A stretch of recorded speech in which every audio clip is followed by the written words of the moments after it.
Do we talk Stop close? making it weird. Do we talk close?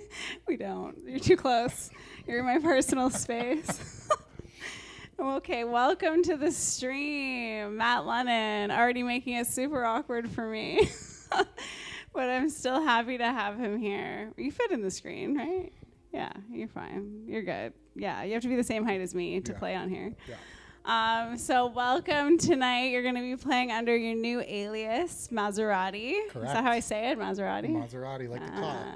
Very cool. Thanks. Yeah, I'm excited. I got a little sneak peek of some of what you're going to play already, and it's awesome. I think it's a great vibe. Thank so you. I'm excited to hear the whole thing. But first, I got to ask you a bunch of questions. I like it. Let's go. Grill you. Let's go.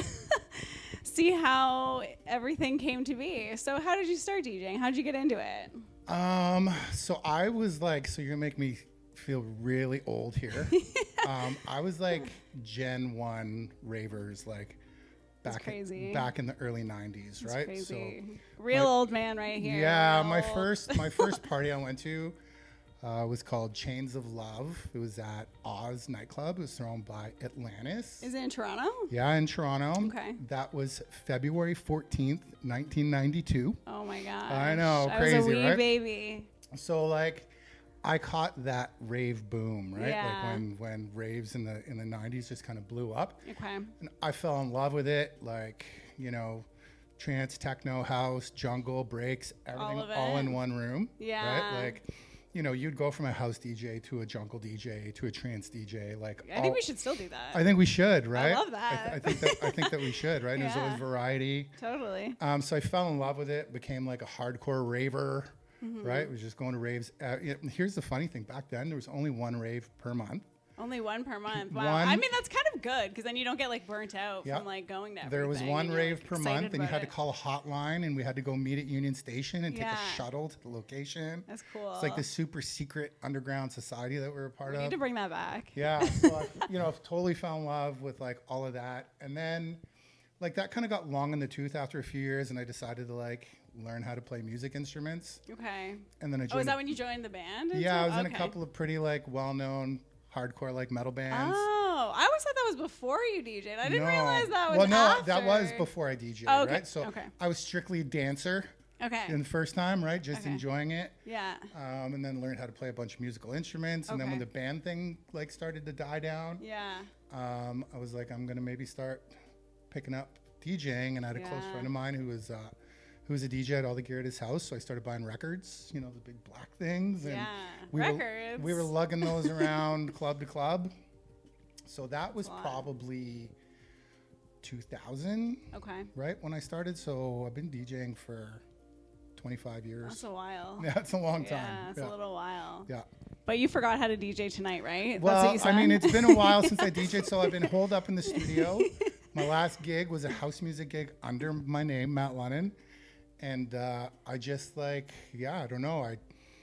I just started messing around with drum and bass loops because it had really, really sort of grabbed me. I was going back and Yeah. listening to old like LTJ Bookham sets and, some of the old school like drum and bass guys. Okay.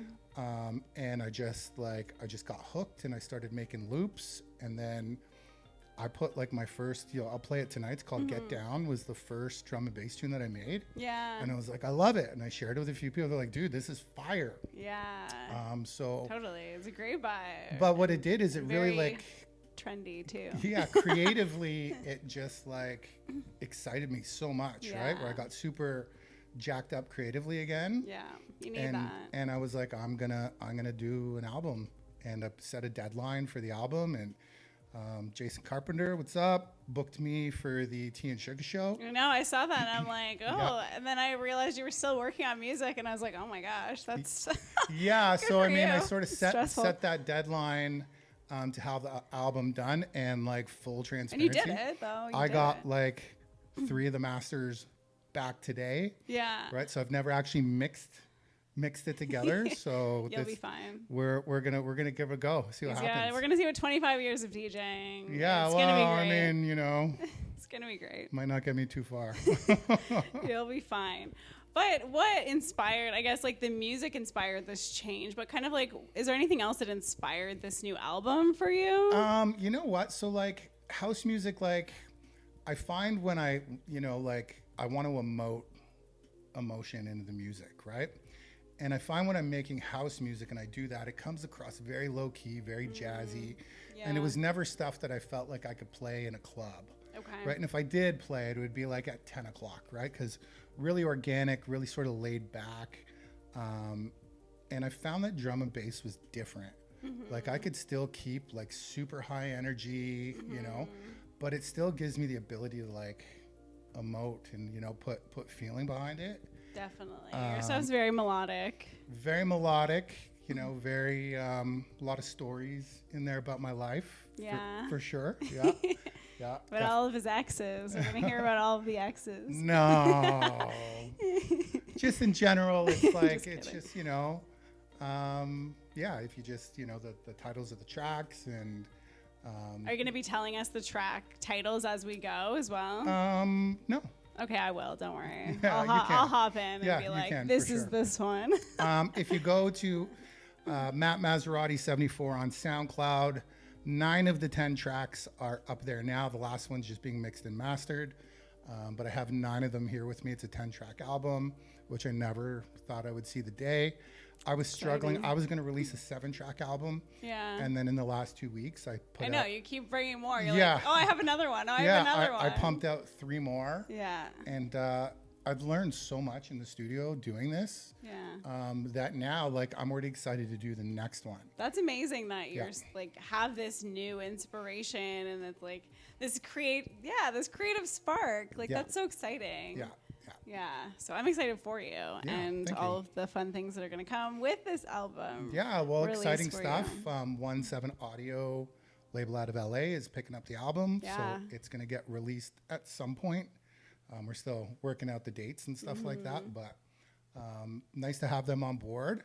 You can check them out. They got a ton of breaks, drum and bass. So pretty good We'll label. definitely check out. Yeah, pretty good label to support. 17 Audio. Thank you. And maybe some LA bookings we're hoping for. Wouldn't that be something? Yeah, remember your friends. Well, that's exciting. So that's obviously a big thing that you have coming up. Anything else that you're like really excited for this year? Like studio work. Yeah.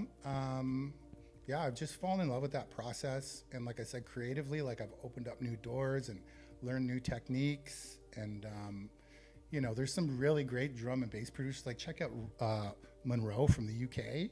Like listening to his stuff, like I aspire to get to that level. Like really lush, emotional drum and bass. Yeah. And he's just a kid too, Yeah. right? So really inspires me cool. to push myself and sort of unpack like, those soundscapes and how, those patches that he's building and his synth sounds and stuff, and pretty much like rip him off as much as possible. And That's what it sounds like. yeah, develop my own sound. Develop his own sound. Yeah, develop my own sound, totally based off of what I'm stealing from him.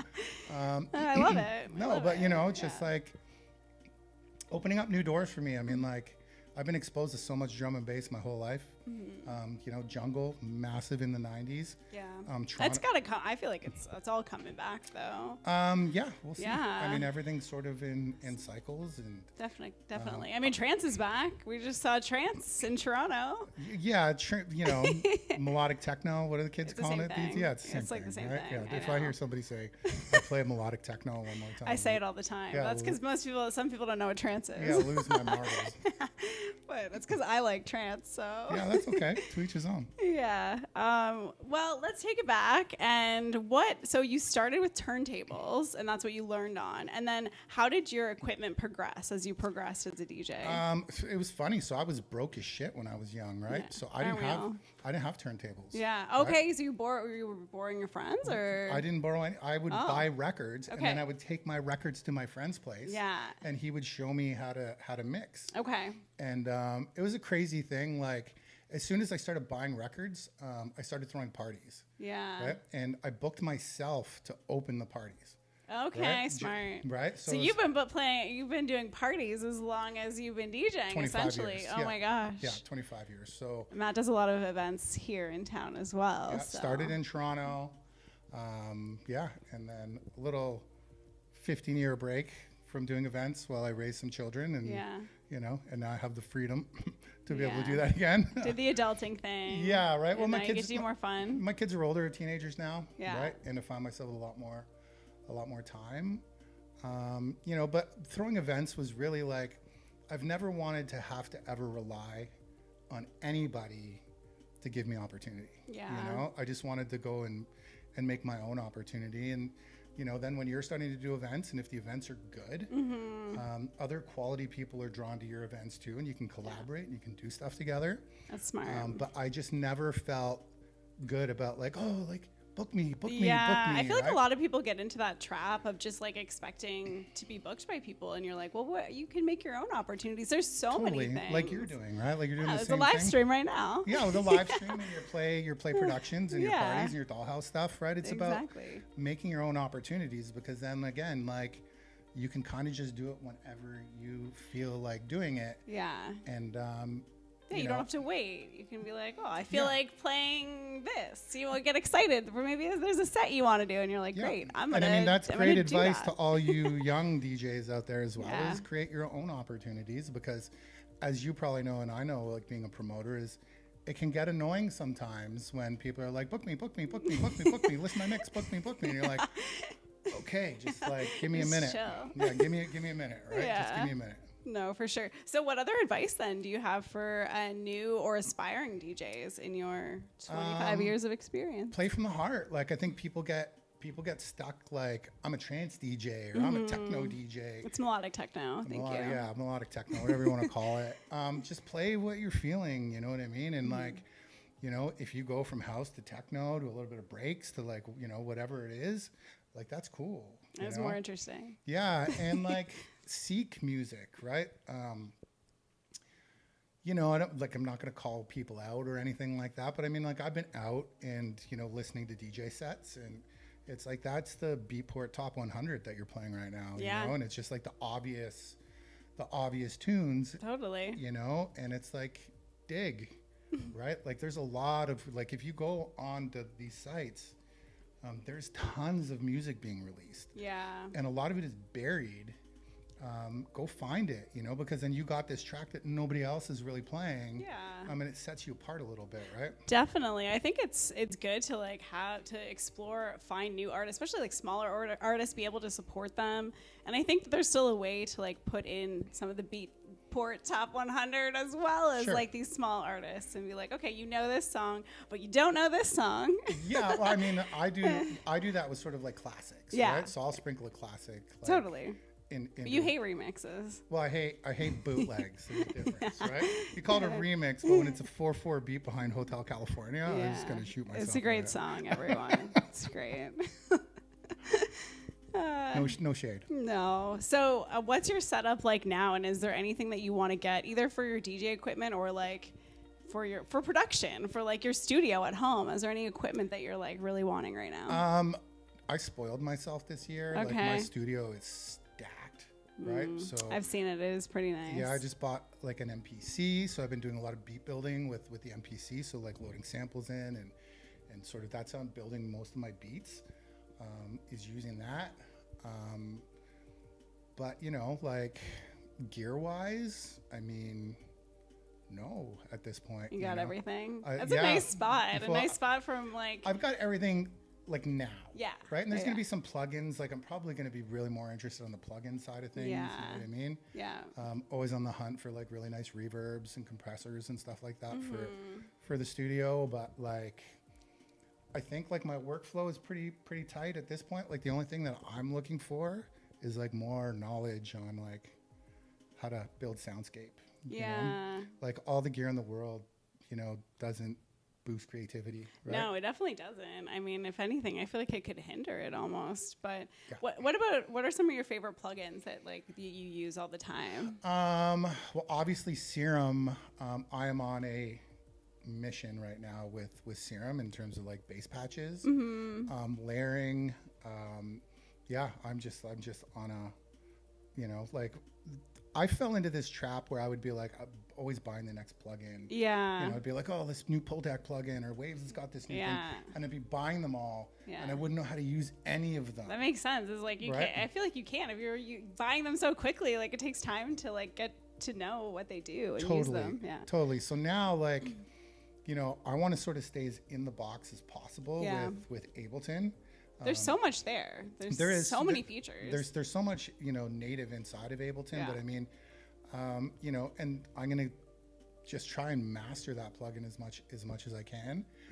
And that's what got me really excited, because like the last 3 tunes, I was really happy with like the bass patches that I was building, and I felt like I learned so much that when I went back and listened to the first few tracks that I made, I was like, oh, I wish I'd known, you know, but you live and learn, right? You do. And plus you can always do your own edits, right? Well, but it's not even about that. I honestly think like a track should be a snapshot in time. Yeah. Where it's like, this is where I was. Yeah. Like at this time, and it is what it is, and you learn from that. There's something beautiful about that, though. Yeah, but also, I mean, there's a trap that you can fall into as a producer where you're like, always seeking that perfect song, and you're going to go back and rework it and rework it, and it's never done. Yeah. And I think just finish it and like move on. I've never done that. Well, I think we've all done it, right? Totally. Well, that makes sense for sure. Yeah. Is there anything, I guess, in like, you've obviously seen this scene change and evolve over time. Like, where do you see things going in like electronic music culture? It's a Ferris wheel, you know what I mean? Like things go up and then things come back down. And the great thing is like it'll never go away. It just goes underground. Never away. Right? And it'll come back above ground, and everybody hops on board. Yeah. And we have the massive festivals and the huge parties and, you know, all that stuff. And then, you know, that whole scene like grows up, right? And they all stop spending their money. And as soon as that, you know, the money's gone, the big support is gone. Yeah. Right? And the scene goes back. Cyclical. Yeah, it goes back underground, right? And I saw that with the rave scene, right? Because the rave scene was massive. Then the city of Toronto banned raves on public property. Which is crazy. Right? So then it pushed the scene underground. And then we had clubs like Turbo and System Soundbar and Industry and all these places open up. Yeah. And the scene flourished because now it was 500 people. It wasn't 10,000 people at the Better Living Center. It was 500 people, but it was the best 500 people, right? Yeah. Yeah. So it's just the same thing, you know? That's what you want. You want just like those people who really want to be there. Yeah. Well, I mean, sometimes you know, you're always going to get the people that are drawn to the dark side of the scene, as we all know about. Of course. Just like anything, though. Yeah. Yeah. Wow, that was very insightful. Is there anything else that you want everyone to know about you or your journey or anything?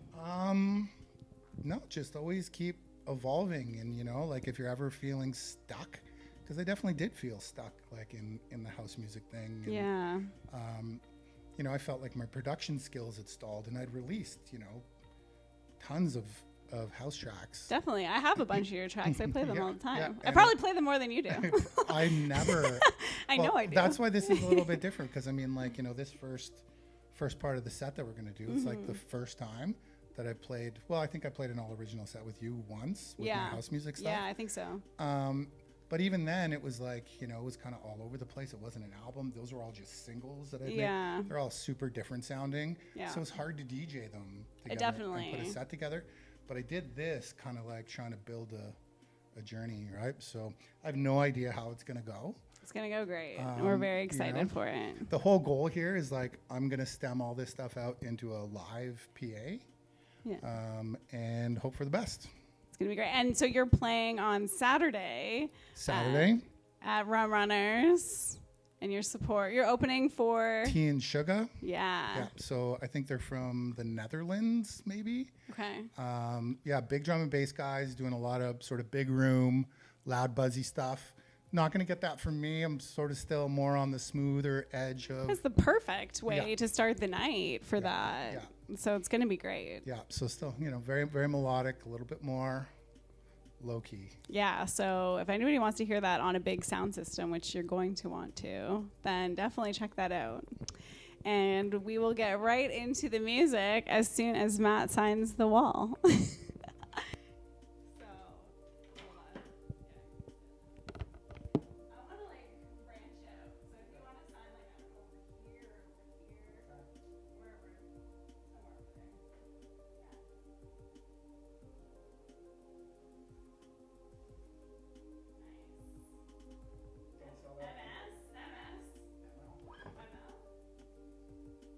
Looks like an S, but. That's Maserati. Okay, I'm going to sell that online. All right, we will be right back with the music.